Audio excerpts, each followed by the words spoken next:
Has this ever happened to you? You're ready for the morning activity in your classroom. You have visiting parents, and you had shared that with your class that today was a special day. We were going to have parents in the classroom visiting with us. But after all the communication you had given to all the teachers in the classroom where you needed to have that teacher be on time, she's late again. Maybe it happened to you in the morning. It was an 8:15 opening day. Parents are still standing outside, waiting to come into the school. 8:20 comes around, 8:30 comes around, and the teacher is late. Again, another reason, another excuse. Everybody understands, but at the same time, they don't. Maybe it happened to you in a different way. It was 4 o'clock in the afternoon, and that teacher that never asked for a day off, always comes sometimes, had asked you to leave on time that particular day because her daughter was graduating. And you did all you could. You changed the staff schedule, you brought in a teacher a little bit earlier, and then it happened again. The teacher that you asked to be on time is late. And it's a chronic illness in the program. It is that type of illness that will slowly take the life away of your best teachers. It is a chronic lateness that will have parents say, I love that school, but I just need to be on time at my job. And if you don't get a handle, if you don't have policies in place to address it, then your school will be in a place where you're constantly looking for enrollment. So what did I do? How did I mitigate the latenesses in my program? And what can you do to ensure that you at least have some guardrails to minimize the lateness in a way that you and your team can champion around?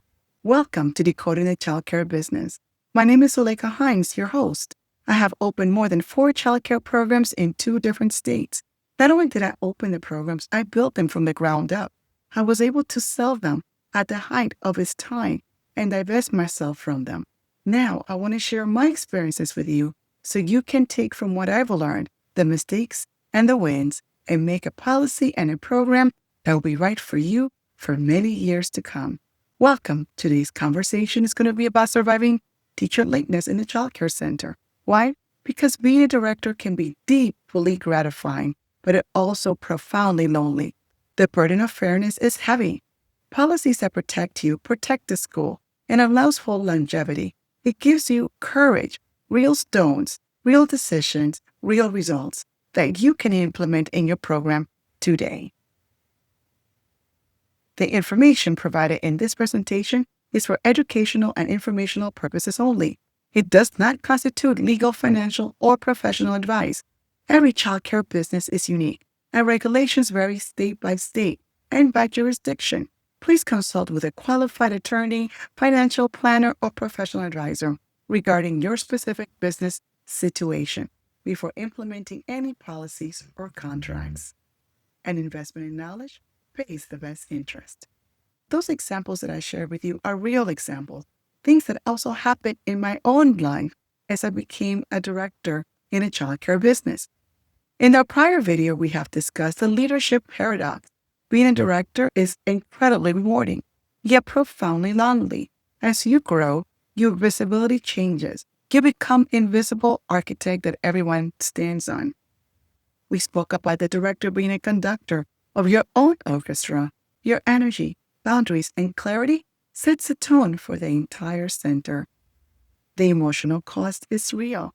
The burden of fairness lies on you. Directors carry the invisible weight of every decision, policy, and conflict, often without being able to share the backstory.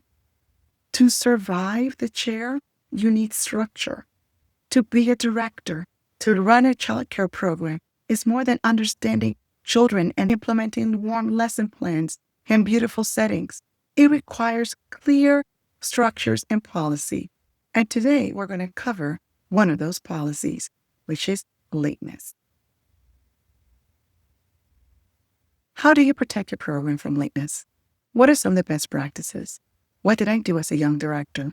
And what are some of the takeaways that you can do as a seasoned director or a director that's looking to grow and expand your own program?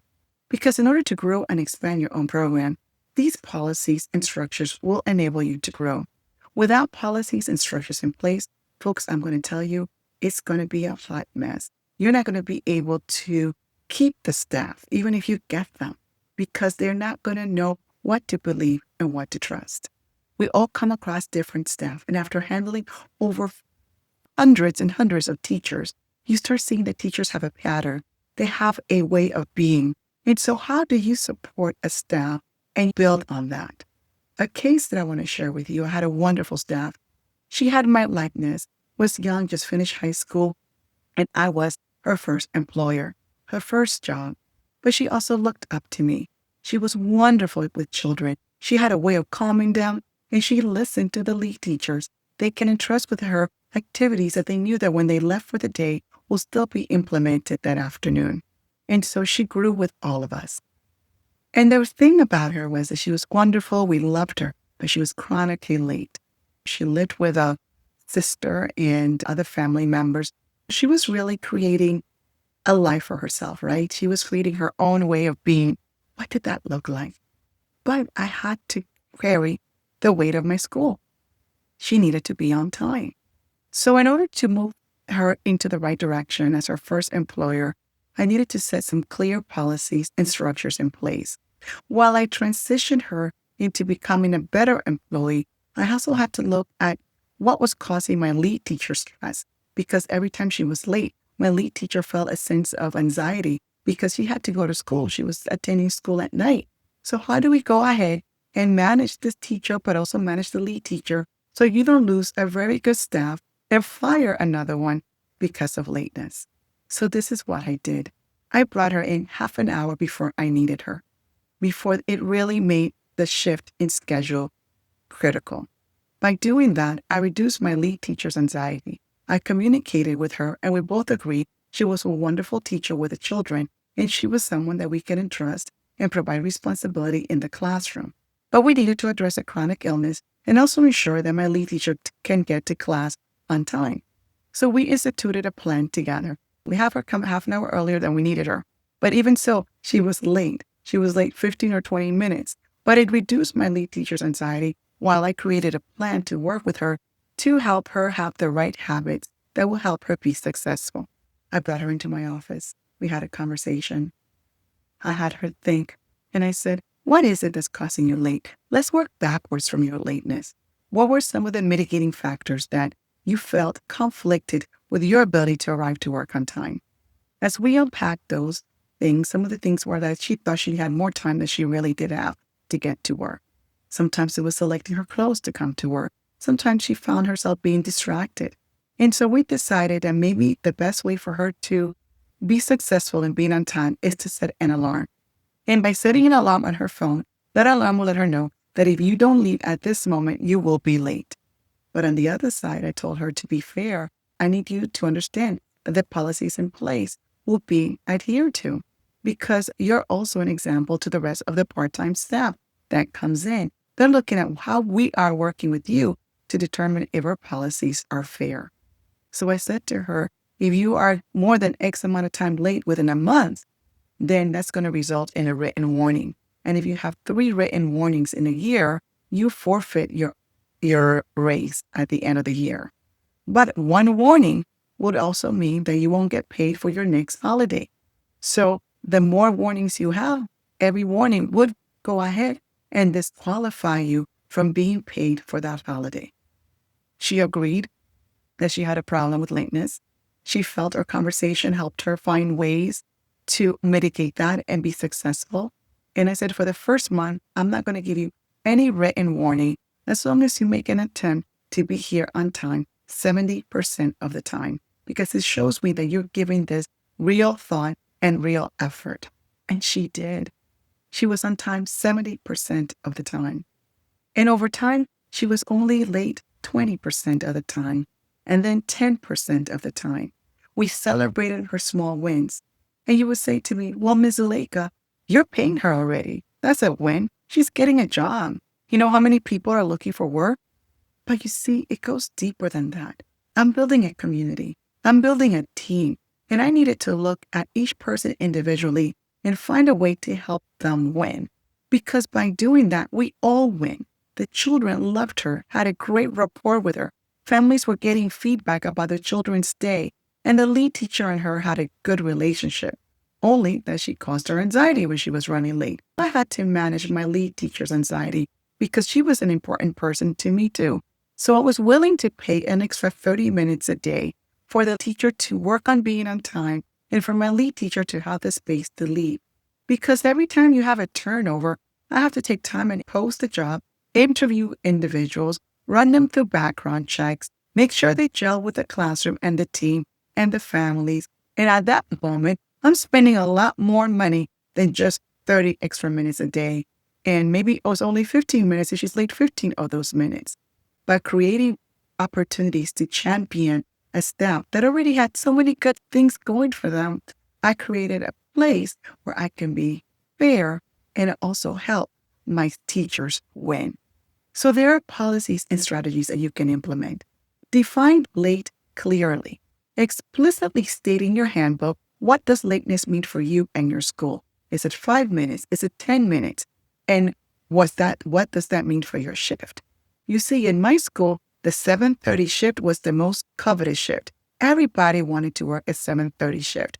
Why? Because they came at 7 or 7:30. They were able to leave at 4 and 4:30, and it felt like they had the rest of their day. That was really important for many of my teachers. But I didn't give that shift just by seniority.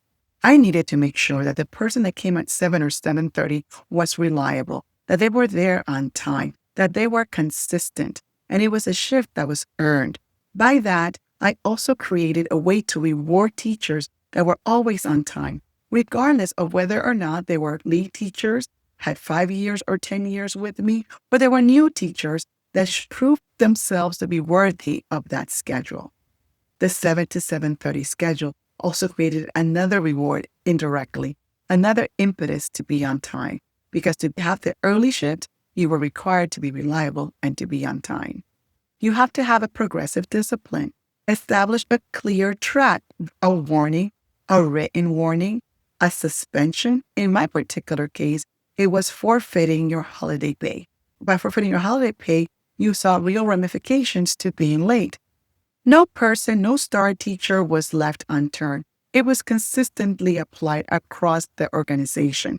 Whether you were an educational director, a program director, an assistant teacher, or a lead teacher, the policy followed no matter what. And then I had a strict out protocol. You cannot just call out 10 seconds before your shift. It had to be at least 2 hours before your shift or the night before. I would tell the teachers, the earlier you get to me, the better, because then I can mitigate and help a teacher come to cover your shift. And that was so important. If I knew a teacher was going to be out, I will go ahead and announce it in our system. We had a system online that allowed me to leave instant messages, almost like text messages. So as they're logging in, I would let them know this teacher's out because X, Y, and Z, or we're going to have this person cover this classroom. So everyone, no matter when they came into the classroom, was made aware of this any shift in our staffing that was caused by an absence or a lateness. Another thing that was really important about the staffing is that if a program director or a lead teacher was late, chronically late, it carried a different weight. And the reason for that is that they were in a place of leadership. And although I say no star teacher is an exception, it's about implementing the policy. But when I spoke to my lead teachers or my program director or executive directors, I shared with them that they were also the role model for the school, and being on time was critical to show leadership, unity, and consistency. I had a program director that was running chronically late, but she was also endeared with one of my head teachers that gave the appearance of favoritism, and that's never good. Having an appearance of favoritism is like a cancer in your program. It eats out at the best teachers, and they're the first ones to leave. But in my data system, anytime a teacher will log in and out, it will leave their initials.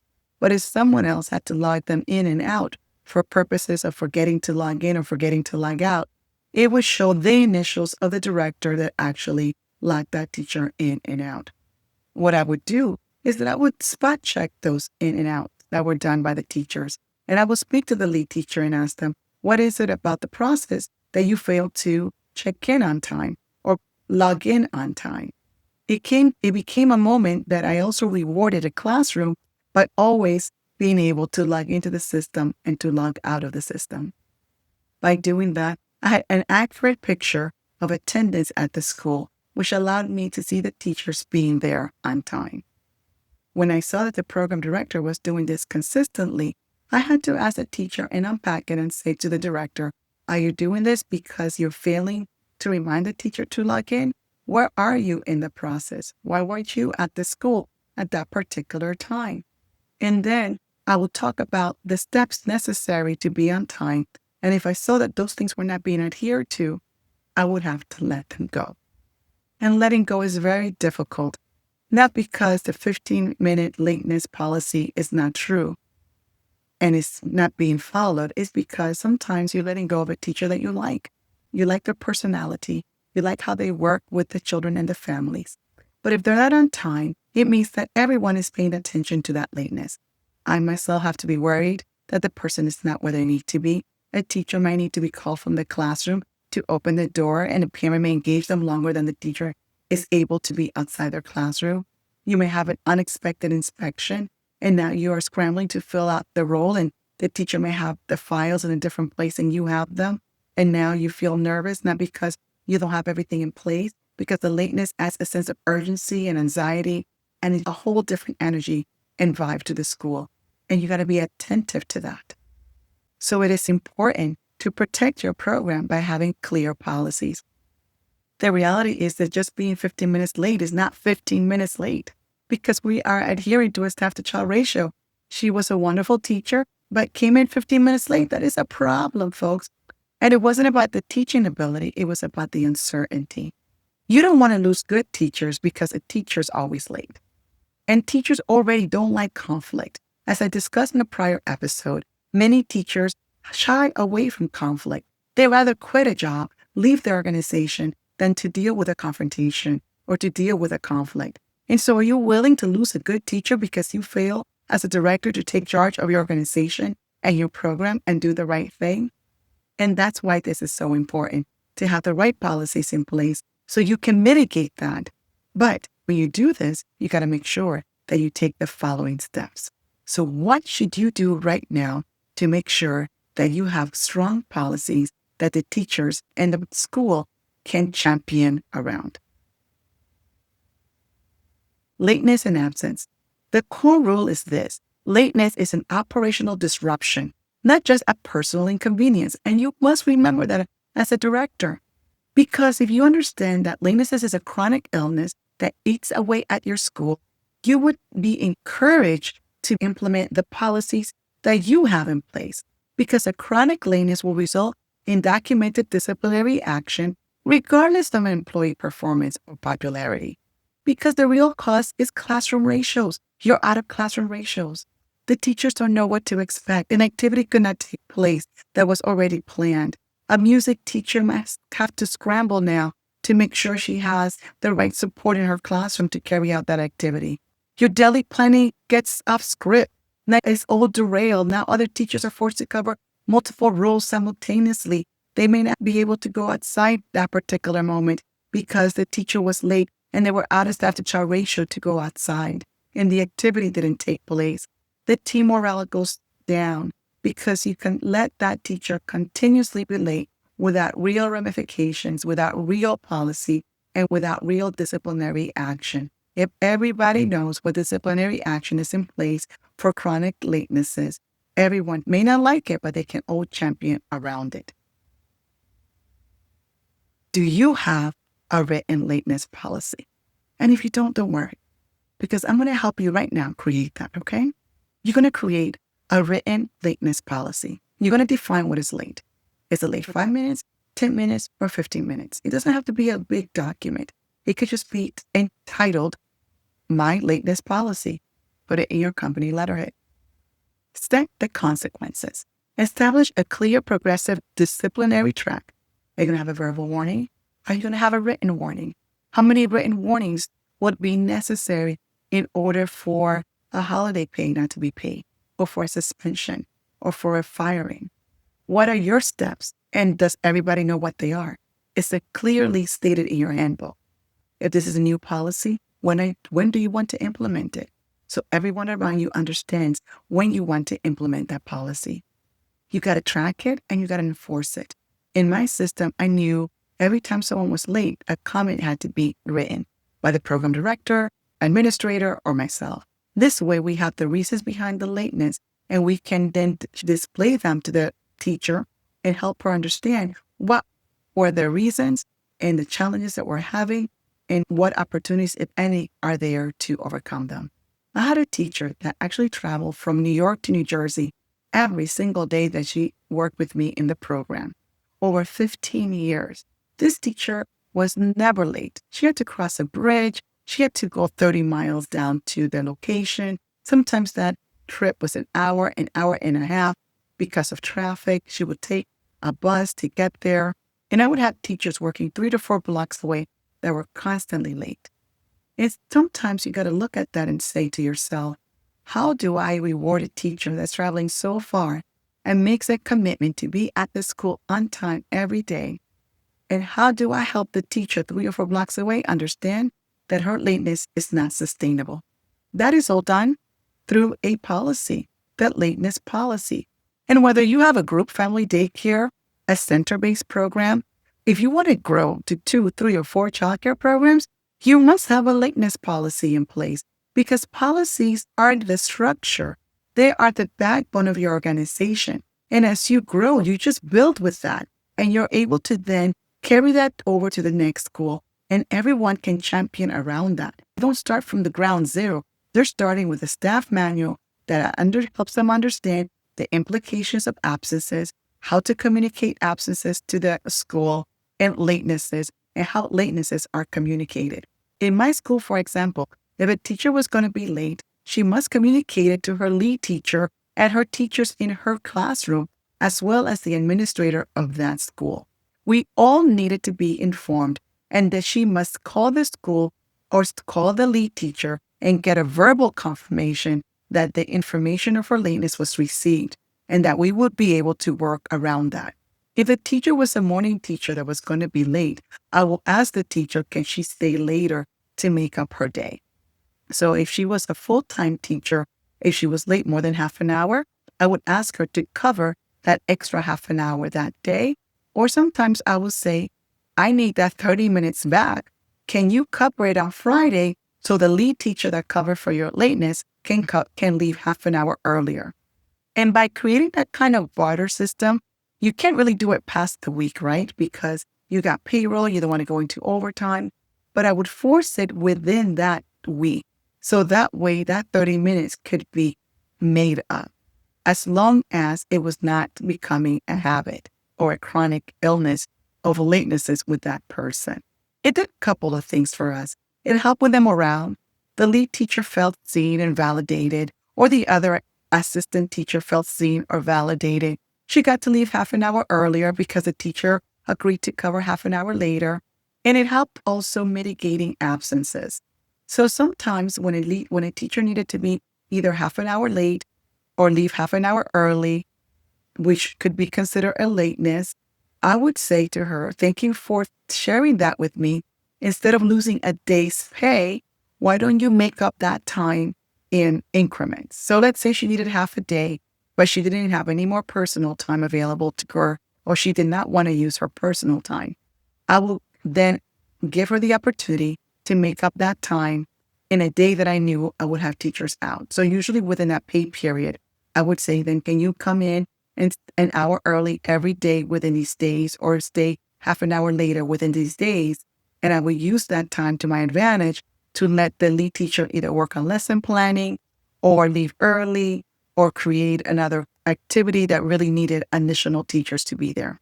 So it's a good way to mitigate a lateness that could become more chronic, I would say, by giving teachers the opportunity to make it. I have shared with you the action steps that you can take. You're going to define the lateness. You're going to set consequences. You're going to speak to your team about the consequences and a new policy that you're going to implement if you're already an existing school. If you're a new school, you're going to start with these policies right from the very beginning. And then you're going to track and you're going to enforce. Because if you don't track and enforce, it doesn't have any weight. it cannot be validated. You're going to track and you're going to enforce. I want to thank all of you for listening to Decoding the Childcare Business. I'm going to ask you to please don't forget to subscribe to the channel. Give me the thumbs up because it is your participation and your comments. And folks, I want to thank you for your comments. I want to thank you for your participation. And I want to thank you for your subscription. But please share it with someone else that's interested in opening, growing, or expanding their childcare business. And don't forget to sign up for the Childcare Intelligence System on our website, www.beyondbasiclearning.com. So you'll be the first to know. And I want you to be the first to know because you're a loyal member of this channel. Thank you for watching. My name is Zuleika Hines, Decoding the Childcare Business, and I cannot wait to meet you.